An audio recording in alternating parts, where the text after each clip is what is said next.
Hace varios días, el Instituto Nacional de Estadística y Censos, INEC, difundió las últimas cifras relacionadas a la pobreza extrema y desempleo en nuestro país. Pero, ¿podemos confiar en esos datos oficiales? ¿El gobierno nos está diciendo la verdad? ¿Qué soluciones tenemos para enfrentar la crisis económica?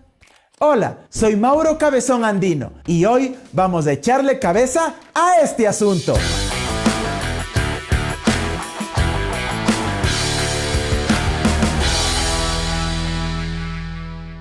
En noviembre del año pasado, un estudio desarrollado por el Fondo de las Naciones Unidas para la Infancia, UNICEF, pronosticó que el impacto del COVID en Ecuador sería 1,8 millones de personas más en situación de pobreza por ingresos y que la clase media se reduciría en alrededor de 1,1 millones de personas.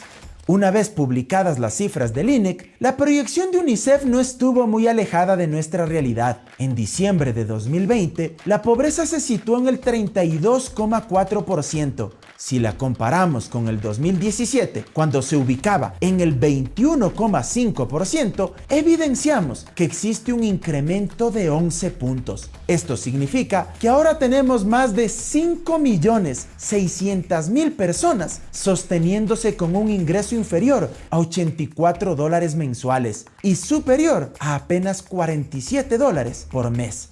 Respecto de la pobreza extrema, la situación no dejó de ser menos dramática. En diciembre del 2020 se ubicó en el 14,9%, cifra que duplica el 7,9% de diciembre del 2017. Esto representa, al día de hoy, más de 2,5 millones de personas subsistiendo con menos de $47 mensuales.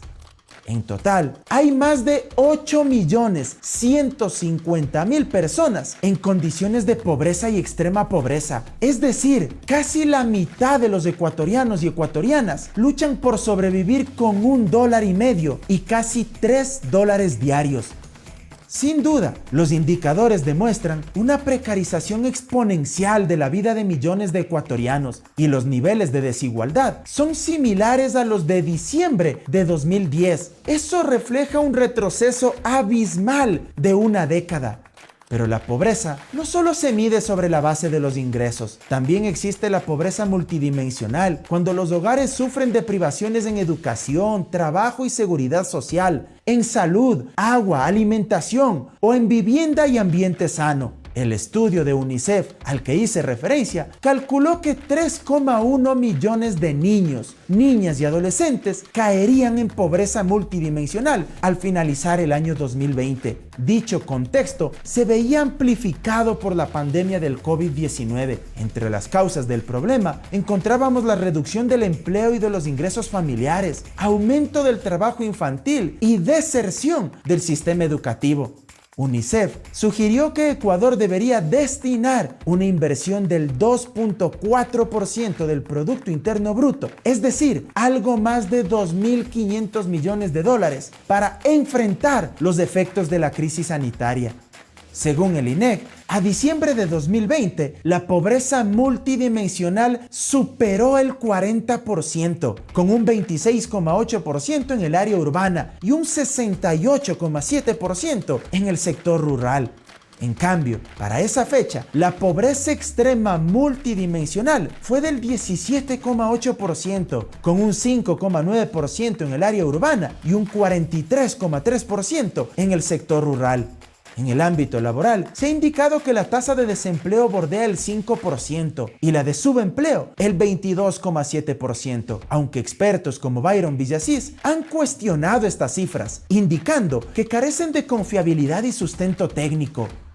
¿Qué hacer para enfrentar la crisis? Aunque la palabra hoy en día sea casi como proferir un insulto, la respuesta es política. Solo esa herramienta, bien entendida y concebida, podrá mejorar la calidad de vida de la gente y procesar nuestros conflictos sociales en democracia, Justamente es la política económica, aquella que deciden nuestros gobernantes, la que disminuye o perpetúa la pobreza. En Desalineados, publicamos hace algunas semanas un documento del Colegio de Economistas de Pichincha, en el que proponen varias medidas que van más allá del dogma impuesto por el FMI para reactivar el empleo y la productividad. 1. Evitar la reducción presupuestaria en salud y educación. 2. Priorizar las compras públicas para las empresas ecuatorianas, especialmente pymes y organizaciones de la economía popular y solidaria. 3. Generar un pacto productivo financiero para racionalizar los costos bancarios. 4. Reformar el Código del Trabajo, pero evitando el extremo del pago por horas y fundamentándose en el concepto de trabajo decente de la OIT. 5. Reformar nuestro sistema tributario, reduciendo la imposición al sector empresarial, pero compensándolo con una tributación progresiva sobre el patrimonio neto de las personas. 6. Políticas de protección social que incorporen servicios de Internet masivo. 7. Nuevas inversiones en economía verde e infraestructuras para contrarrestar el cambio climático. 8. Luchar contra la corrupción, no solo mediante reformas legales, sino